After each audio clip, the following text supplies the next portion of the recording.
everyone, and welcome to today's show. So excited to jump on with Jacob.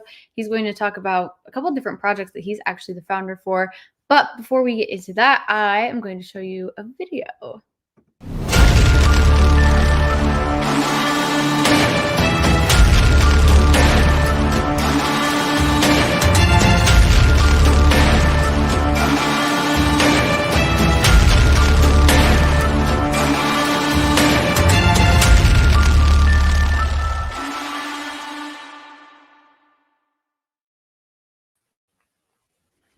Hey Jacob, welcome to my Fashion Coder show. I'm so glad to have you on the channel.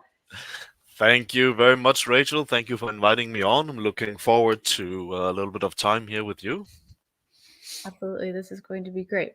So we talked a little bit about this in the green room, but I would love for you to kind of give us an overview of everything you do. So specifically on my channel, we are definitely like a beginner / intermediate group of people that are getting into crypto, and just that's my particular audience. So I'd love for you to like give that like overview of everything, and then we'll start to dive deeper in.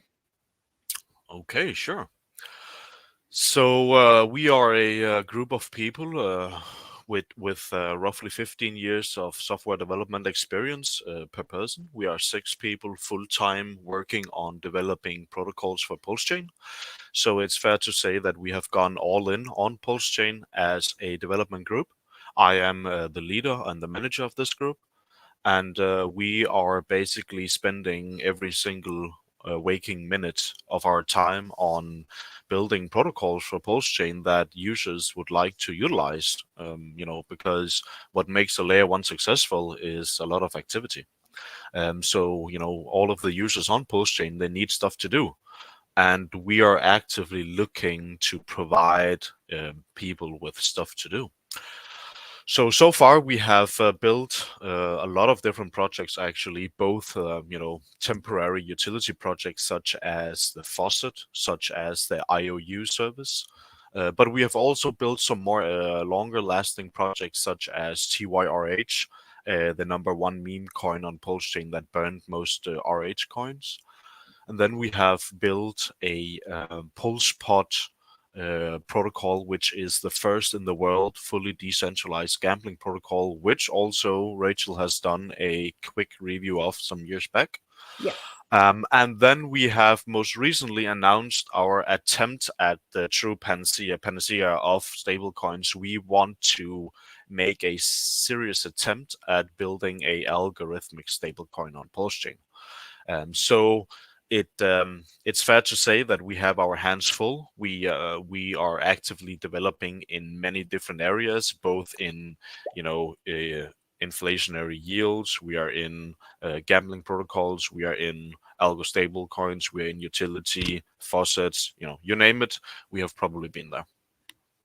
Very cool. Wow, that spans legitimately so much. And it's different things too. It's not like you're doing like the same thing over again. They're like completely different.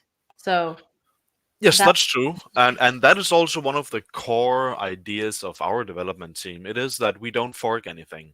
So if you go through the list of Pulsechain projects, what you will learn is that 98% of the things are literally just copied from Ethereum and then, yeah. branded differently. And that makes sense because, there's a reason why a product is successful over Ethereum, right?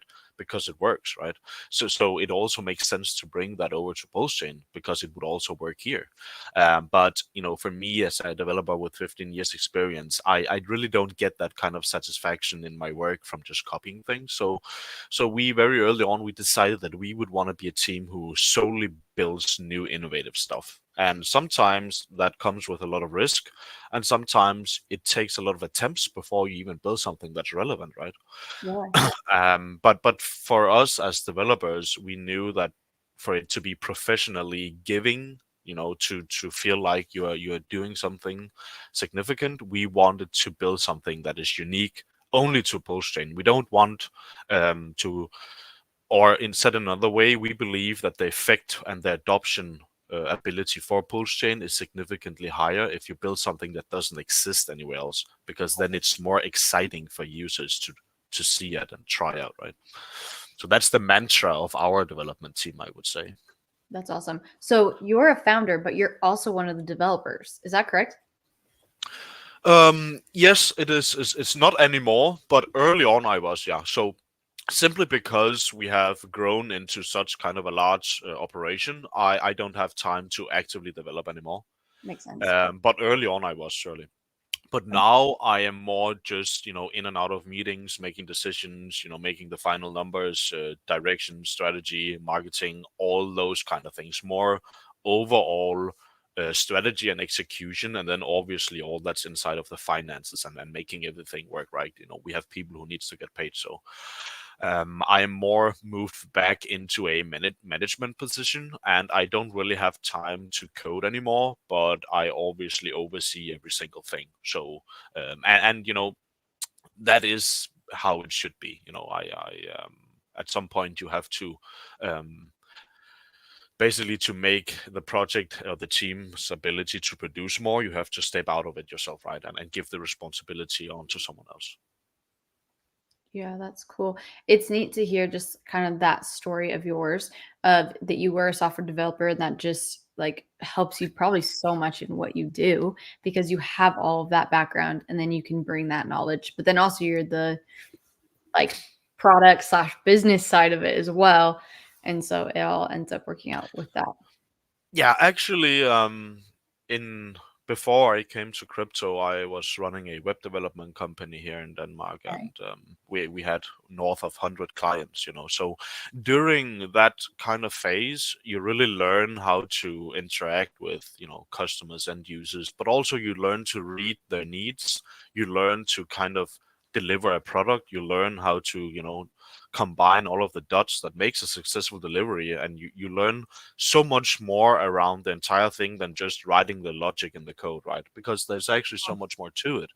And one thing I learned very quickly was that you can spend 10 hours on a piece of code and make it work, but the client, they would spend 90% of their attention on why you made a red color instead of a pink color over here, right? Right? And that's, yes, that's such a classic situation. And I think that, you know, having a match in expectation between you and your client is so important for the overall delivery of any technological product these days that and I still see that everyone underestimates it and doesn't put enough emphasis and focus on it actually.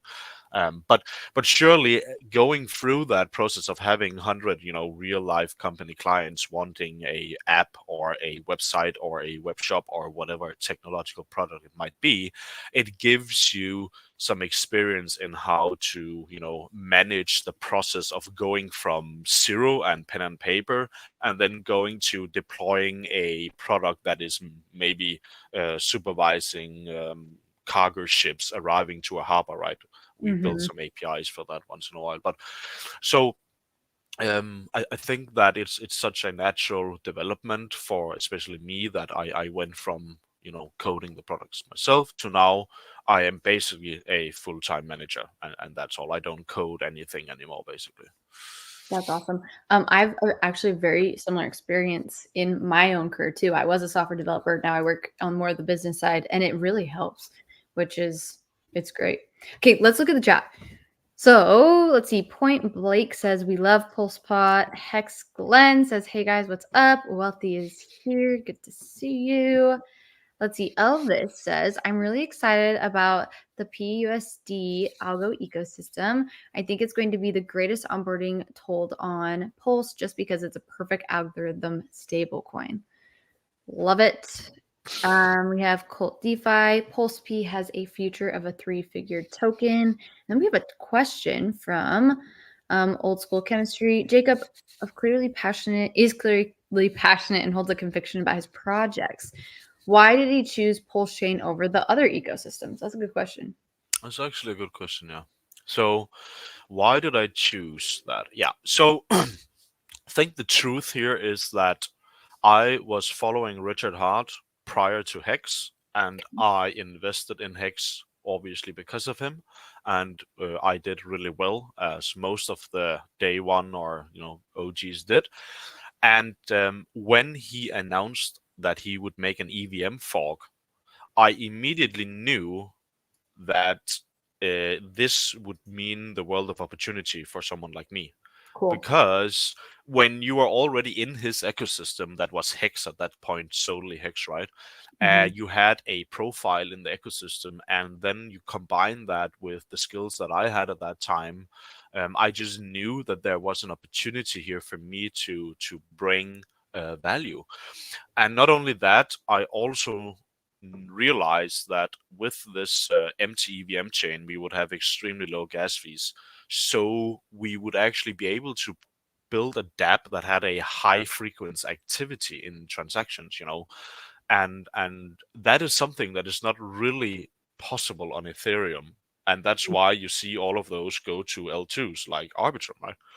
Because you cannot build a game on Ethereum. So every time you go to the left, you pay $8 in gas fees, right? That's going to Yeah. be an extremely expensive game to play. So um, what I saw when Richard made an announcement for a post chain was that I knew we could build a protocol that would practically spend or that had a high frequency of activities. And then I made a significant resource to kind of research what kind of protocol is not there already. I wanted it to be unique, and I wanted it to be something that had a real utility where there's a real life demand.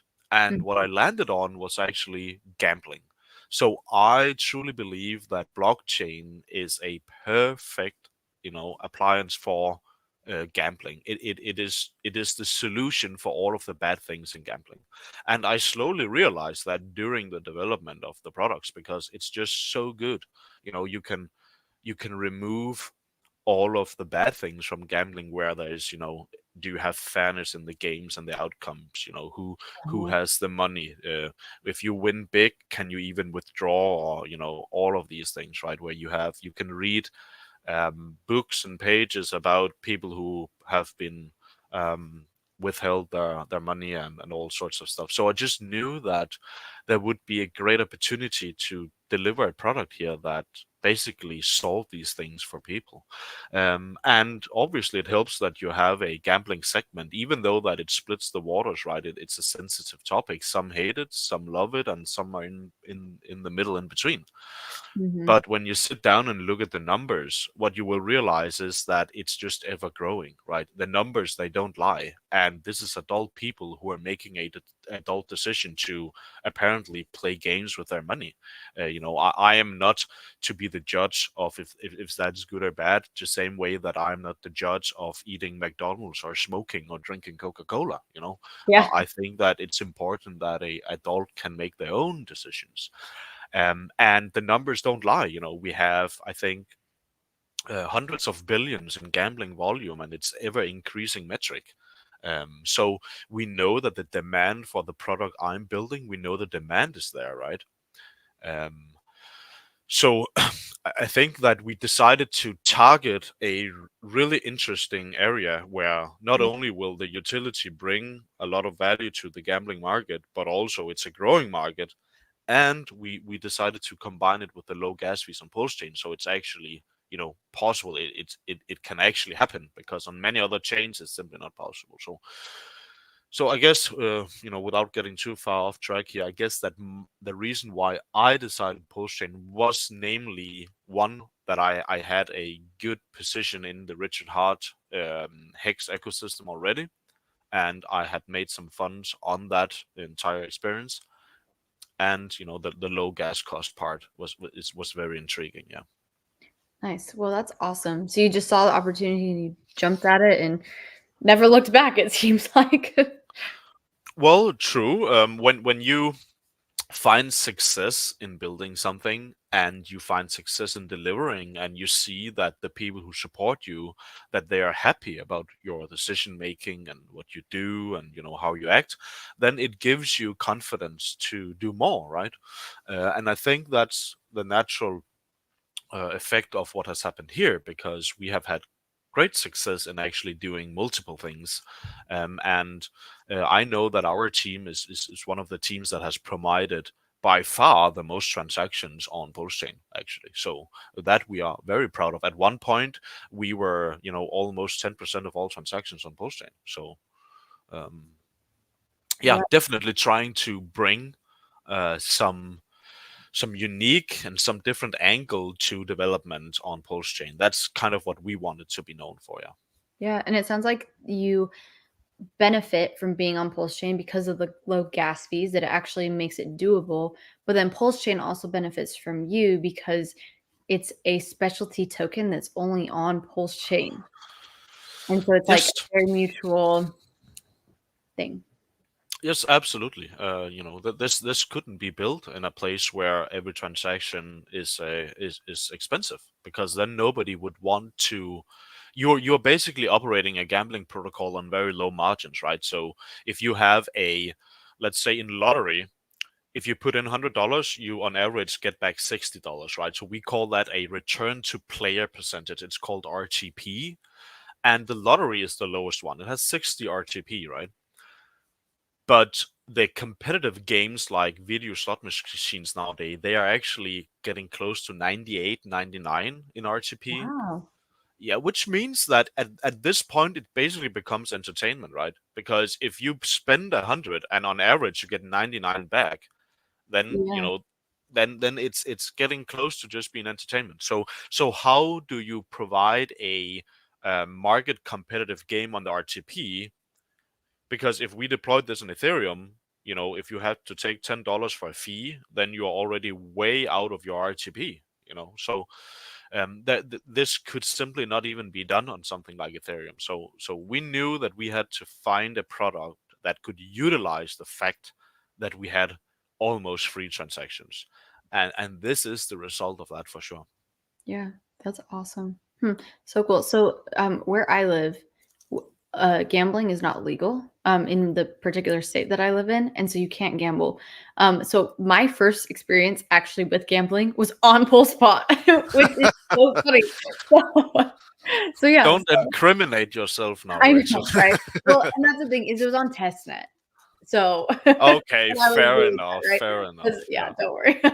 Um, so it was just test tokens. But yeah, Just so testing, that was my guys. first experience of like seeing it. I was like, I understand why people like this now. Like Yes. it just made sense. And obviously I've been places where gambling is legal, but yeah, anyways, I just it's an interesting thing, but it is a space that, people are going to gamble and you're able to provide a blockchain solution to that particular thing, which I think is it's cool. You Well, saw a need. exactly. And actually, if you really think deep about it, the reason why we have regulation around something like this is actually to protect the end user. So if you dive deep into the regulation and the licenses and all of that, what they're focused on is actually the operators not scamming the retail users. Hmm. So number one is that they want to secure that the software you're using to have your casino is fair, right? It needs to be like vetted and audited by big companies so that they know that the average American is not getting scammed. That's the number one, right? Uh-huh. So that problem in blockchain, we don't have that, right? Because all of my code is literally sitting in a verified contract on chain. You can just go and look at it. Is it fair or not? Go look at it, right? But if you go into Vegas, sorry to tell you, but you have absolutely no idea what's going on in that machine, right? So the regulation here for the blockchain part is actually 100 times more simple, because Yeah. none is needed. Everyone can see what's going on. It's so transparent, right? So already there, it solves one of the largest issues that the normal centralized world would have with gambling. And number two is the money, right? Yeah. Because if you knew how many cases there have been where either retail users, they didn't get their payout, or they have been denied a game, or suddenly the casino went bankrupt because someone won big or whatever, right? Money always creates a problem. But here now, it's solved in the core product, because Yeah. the smart contract is built in a way where nobody can access the money. It's literally only the contract, and the contract will pay out the winner by mathematical proof. So you cannot place a bet that the contract cannot definitively pay out if it wins. If you Mhm. go to Las Vegas, you can place a $10 million bet on, a roulette table number one, and if you win, well, you have to pray to God that they have $10 million or $1 million times 36 or whatever it is, right?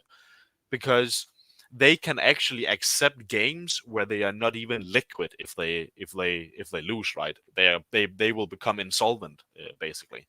But in a blockchain casino, that is not even possible. It's Yeah. theoretically impossible because the contract will only accept your bet if it knows it has the value to pay out in case you win. So so the way we built this product is basically solving the most important core parts of the already existing regulation. So I just think that the product is beautiful. But with that said, it does have some flaws that is very difficult for me to maintain or to kind of manipulate. Because, for instance, the more free you put something, that also means that kids have availability to it, right? Yeah. I cannot, for good, a the Las Vegas casino, they can easily see that this is a 12-year-old walking in Yeah. the door. You show ID or get away, right? Yeah. So they can prove that only adults are playing. Mhm. I, truth be told, how could I ever do that, right? Yeah. Because I ain't doing no KYC and no censorship is kind of also the strength of this protocol, that it is free, right? Yeah. Nobody can prove, just the same way with you can use very advanced trading protocols on Ethereum, let's say GMX with what 50% leverage trading. How can they guarantee that 11-year-old is not leverage trading on that? They can't, right? And the same problem for our protocol. We cannot guarantee that a 12-year-old is not gambling. That's physically impossible. Because then we would have to KYC all of the wallets, and then we should just run a normal casino. If that's where we are, we should just run a normal casino. So the way I feel good about this is telling myself that I think it's slightly unrealistic that a 12-year-old even has Ethereum or Pulsechain or any kind of crypto tokens, because I know how hard it was for me to Yeah. even get crypto as an adult. So I have no idea how a 12-year-old would actually go about that, right? Yeah. So I'm not, my morale and ethics is thinking about it, but I'm not hurting yet, I would say.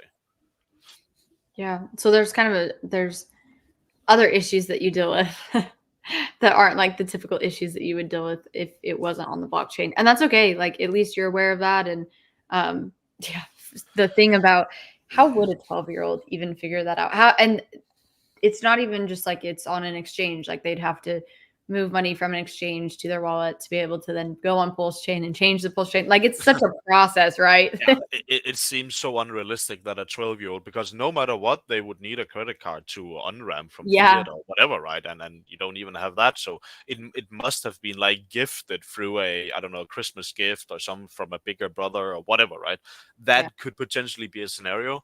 But I guess that would be, outlier scenarios in everything we do, right?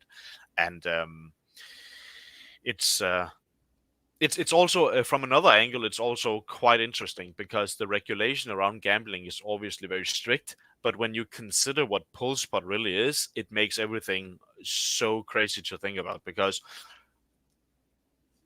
pulsepot is a smart contract that is immutable, decentralized on the pulse chain, right? Mhm. And the only thing it does, it's like a matching engine. It finds you and you want to spend $100, and it matches you against another person who wants to spend $100, and then it just decides the winner and sends the winner the $200, right? We cannot stop it. We don't hold your money for any given time. We have never access to any of your money. We don't decide the winner. We literally do nothing, right? We visualize the events of the blockchain. So imagine you go to pulsepot.io, the centralized hosting that I'm running, right? This site is simply just a visualization of what is going on over the chain, because you cannot create an account with us, you cannot deposit money with us, you know you cannot, not this website itself is not even deciding the outcome of these games. Like, how can you argue that I would be running a casino operation when I have no customers with accounts, I never receive any money. Nobody can place a wager against me. You cannot win any money from me. You know, so it's going to be extremely interesting how regulators are going to look at this and say, which box are we going to put this into, right? Because everything is on chain, right? You have two people who agree to do something through a piece of code on chain with 40,000 validators. What are you going to do about it? It can't be stopped. So Yeah. Hmm. yeah, that's been interesting. Yeah, I bet it has. Let's look at the chat. We have a couple more people that have jumped in. Kaisa, what's up? We have a couple of questions about, it looks like the Pulse Bridge and hardware wallets. We can answer these super quick. Let's see. Can we talk about the Pulse Bridge? What is the best way now to transfer funds? I did just post a video, I think it was a week ago, of all the ways that you can buy Pulse. So check that out. Jacob, do you have anything you want to add to this question? Well, I think that the only bridge that has 0% fee right now is the official post chain bridge, and it seems to work, quite fine. If you can wait 92 confirmations, which is roughly 5 minutes, then I would personally not use anything else than the official one. If you want to go to other chains such as BNB, I know that there is two other options, namely Change Now and something called Tokens X, I think, Tokens X or something. But other than that, I would probably stick to the Richard official one if I were you. Yeah, that's typically the one that I use too. I actually don't know if I've used any of the other ones, to be honest. Okay, what hardware wallet can you put Pulse Chain and PulseX in? I use a Trezor. I think any of the Ethereum based ones you can use. Yeah, I use Trezor T as well. So Yeah. for basically any significant wallet, and then we just use classic hot wallets for the rest. Yeah. Yep. You can do whatever. If you look in it should be in the or the description. If you want a Trezor or a Ledger, I do have affiliate links that you can join in. Fast Abdul, good to see you. We're gonna skip over that. Fast Abdul, he's a good guy. I like him. He is awesome, yes. Also, I think he's just joking, to be real.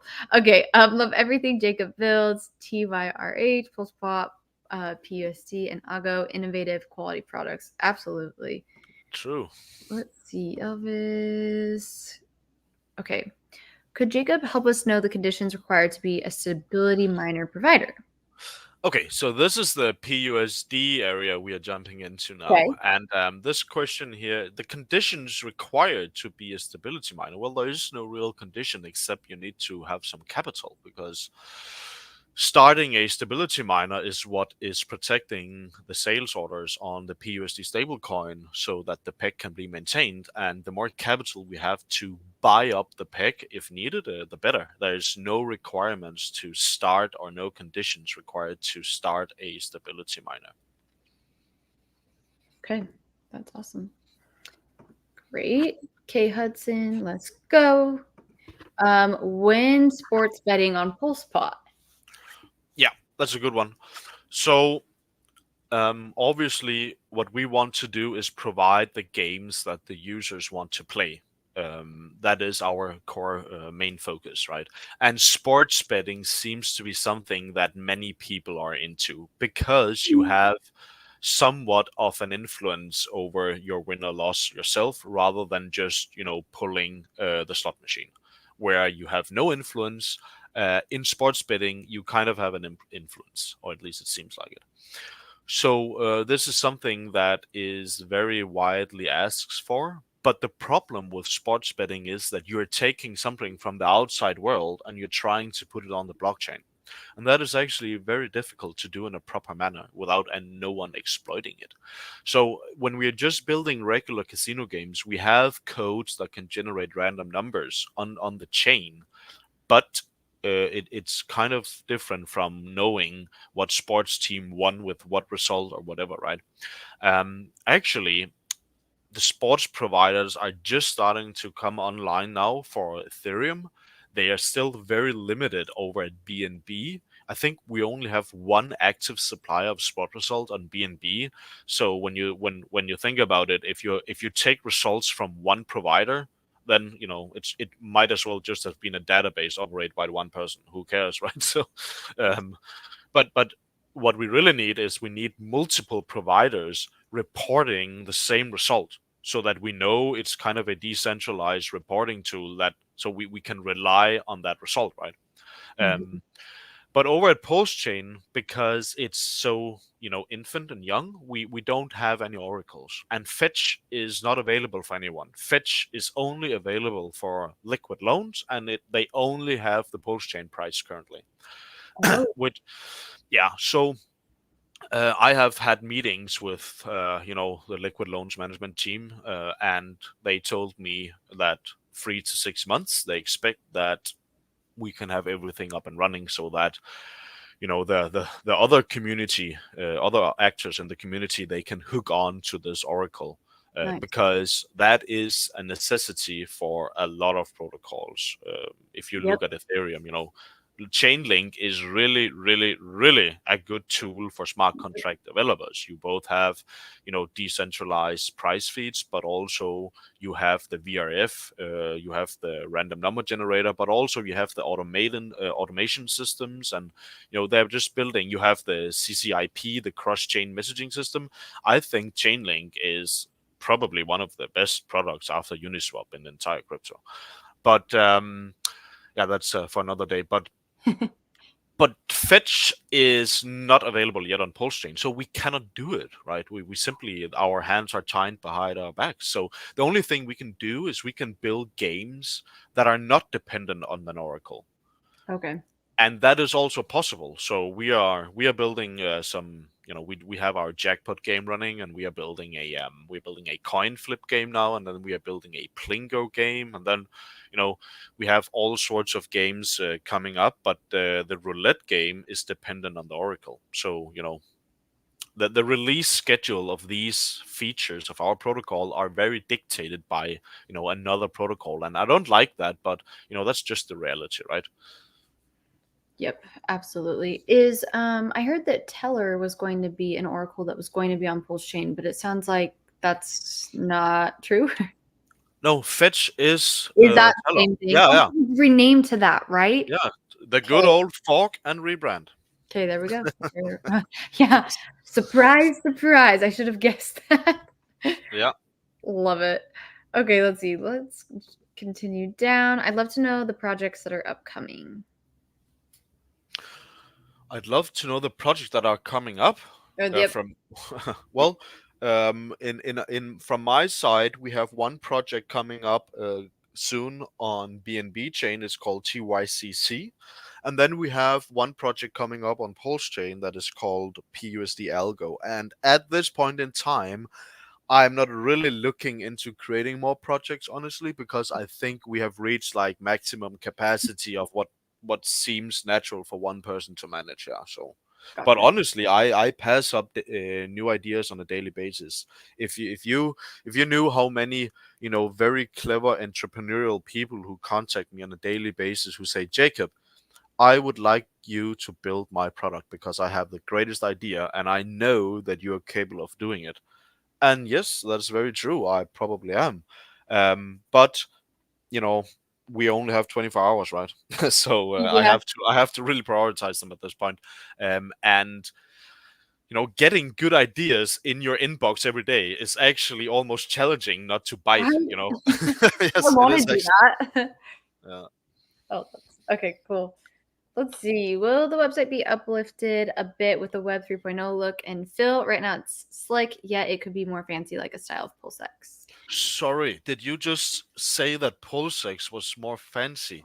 They they copied Pancake Swap and changed the colors from to black and green. That's crazy. Okay, okay. Fair enough. Uh, Actually, if I was to take your question slightly more serious, we are considering a complete rebrand of both name, logo, and front end design. Oh, cool. Yeah, simply because when we started this project, we actually only envisioned it to have one game ever, which was the jackpot. Oh, So okay. we thought that was the entire thing. But then we realized after we built it that, hey, we can take this technology that we built and we can literally apply it to this game, that game, and this game. Why wouldn't we do that, right? We want to bring in more players. And then we were suddenly caught in the crossfire, right? Because the name is Pulse Pot, and now we have roulette, and all sorts of things. How does that make sense? Well, it obviously doesn't. So, so we are in a phase of rebranding right now, and it's taking long time because I wanted it to be perfect. And by the way, in 2024, the amount of domains and names that are free, is very minimal. So I it's know, not right? like, yeah, all of the good stuff is taken, right? So it's not that easy, but we're working on it. Cool. Nice. Another question. When is TYCZ going to launch? TYCC will be launched in Q1 of 2024, so Oh, within cool. 1.5 Soon. months. Soon, within 2 months, yeah. Nice. Okay, that's good news.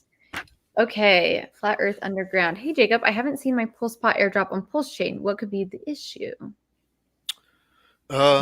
I don't know. I think every 1700 wallet got exactly down to the last unit what they're supposed to get. So if you really have an issue, please go to Telegram, send me your wallet address in direct message, and I will follow up with you for sure. Cool. And what's your Telegram? My Telegram is Jacob with a C and then 0xDevDev, but it's probably best just to find me as the owner in one of the project channels. Yeah. Yeah. Perfect. Okay. Let's see. Staking Pulse P is only useful when actively playing, or is there also an incentive just staking without playing? Yeah, that's a good question.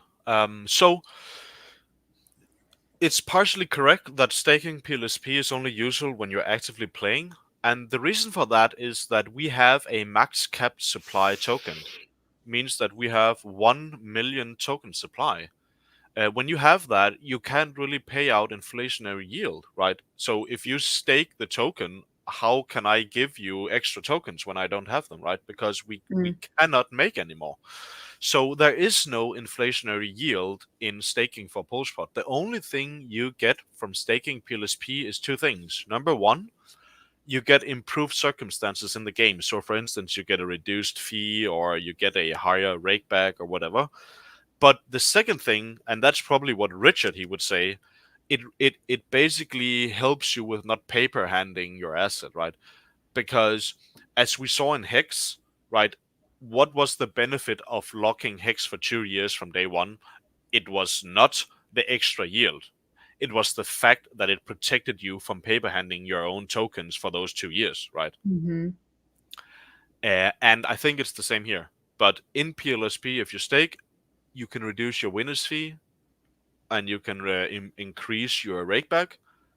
But I think the main value is also the fact that you have a 14-day unlocking period, so that basically if the token goes up 100% in price, you cannot just impulsively want to sell it because you would have to wait 14 days, right?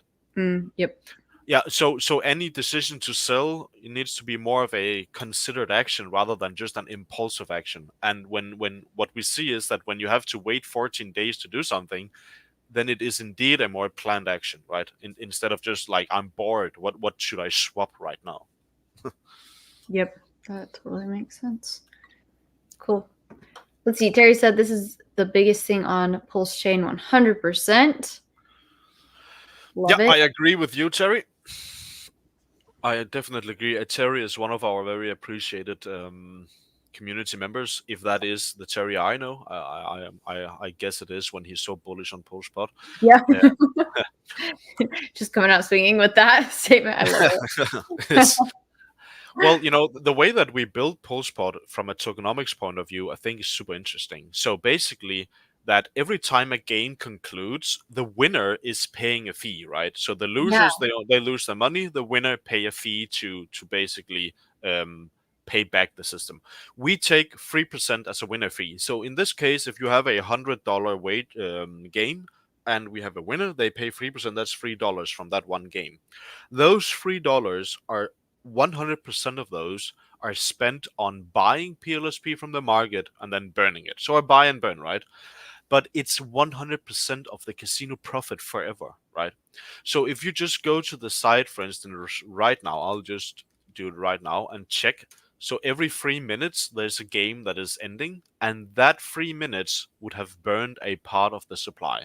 So right now, let me have a look here. It seems to me that we have actually almost in 2 weeks we have doubled the burn rate of PulseX. So in PulseX, Wow. I think if you go to gopulse.com and check the burn rate of PulseX, it's roughly that's 0.4% or something. Okay. Right now, we are sitting in 2 weeks of operation. We are sitting at 0.9% burned of all tokens. So in just 12 days, we have basically doubled the burning rate that PulseX has, right? And that I think is very bullish. It's very interesting. Yeah. And the fact that you take the entire casino's profit and only use it to buy back the owner shares, like the PLSP token, that's extremely interesting. Because in normal casinos, right, you have employees, you have big venues, you have all of this technology, and you have all of these overhead expenses that has nothing to do with the games, but just to make everything operate, right? In Mhm. PulsePod, you have zero operational expenses because it's all on chain. It's the validators who is operating everything. We are doing nothing. So we don't have any employees, we don't have any dealers, we don't have any fancy buildings, we don't have nothing. So we can actually take all of the profit, every single cent, and put back into the system by buying and burning the token, right?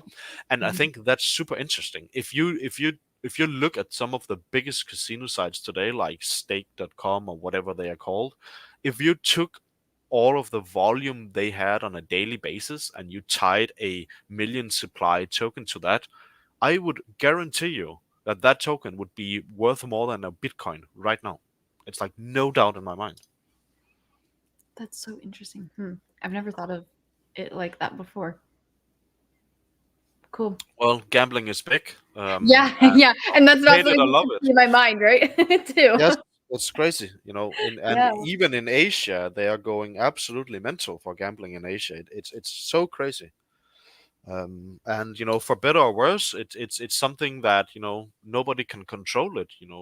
Adults will do what adults want to do, and I'm just here to try to deliver a service, and basically also a service to Postchain by building a product that you know basically generates that amount of activity, right? Because there's something that's interesting is if I build Hex protocol, right Mhm.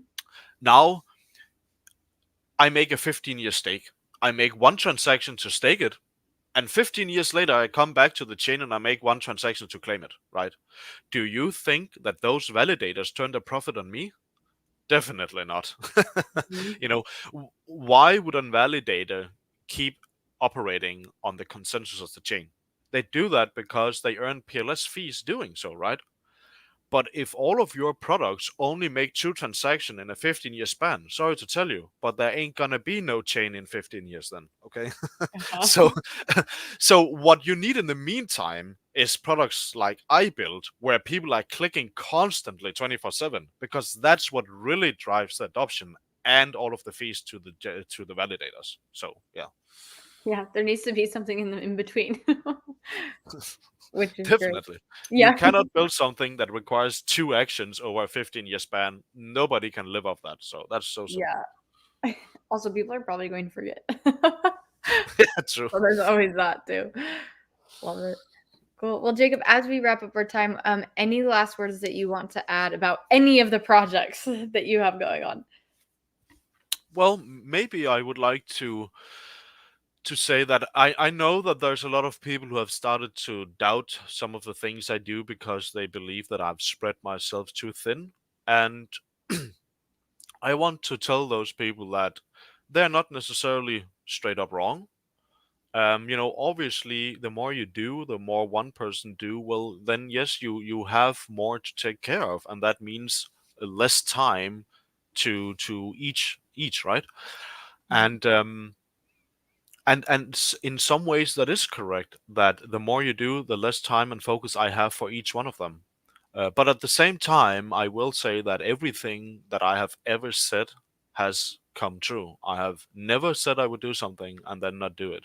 And I really evaluate my brand and my word highly, and I will realize everything that is coming. So if the project is already launched, or if it's in sacrifice phase, or if it's coming soon or whatever, have patience, because software is truly hard. And I know that a lot of you are tired of listening to that phrase, that software it has, because you probably listened to it for 2.5 years straight with Richard, right?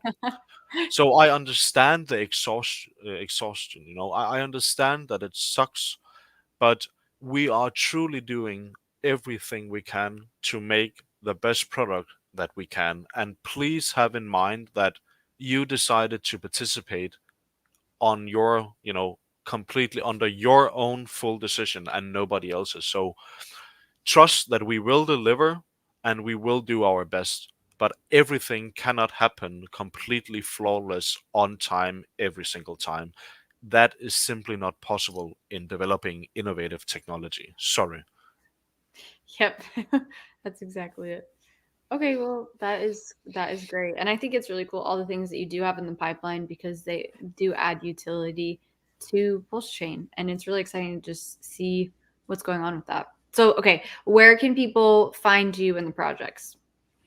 Well, I have decided very early on that I didn't want to have like a profile in that way in the community, so I don't have my own Twitter and all of that. But with that said, I am quite responsive on the Telegram groups. So I'm quite sure if you go there and write in our groups or direct message me, you would most likely get a response. But please beware that any question in any of my groups, you will get probably three different Jacobs contacting you and trying to respond to your question.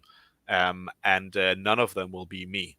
So you need to be the one that direct message me immediately. Otherwise, I have people telling me every single day that they got scammed by a fake impersonator, and it breaks my heart every time. So please don't come into the group and ask something, because then you would get contacted by a impersonator immediately. You need to just direct message me and select me from, you can see that I have the ownership role in the groups. Yeah. So I am available, and anyone who has any questions, we always available to provide an answer or whatever it is you need. Sure. Awesome. Well, Jacob, thank you so much for being on the stream. Thank you so much to everyone in the chat for asking great questions, and excited to see the projects that are coming up, and then just everything that you're doing in general. It's amazing. So great job. Thank you very much, Rachel, and thank you for the small chat we had here. It was great, and I hope that to see more of you in the future. It's nice that you have started this little show here again. I think there was a little period where there was where we didn't see that much of you, but you're back and you're killing it. So I love it, Rachel. Have a good one, and thank you for letting me speak today. Yeah, absolutely. All right. Bye. Thanks. Yeah, bye. Thank you.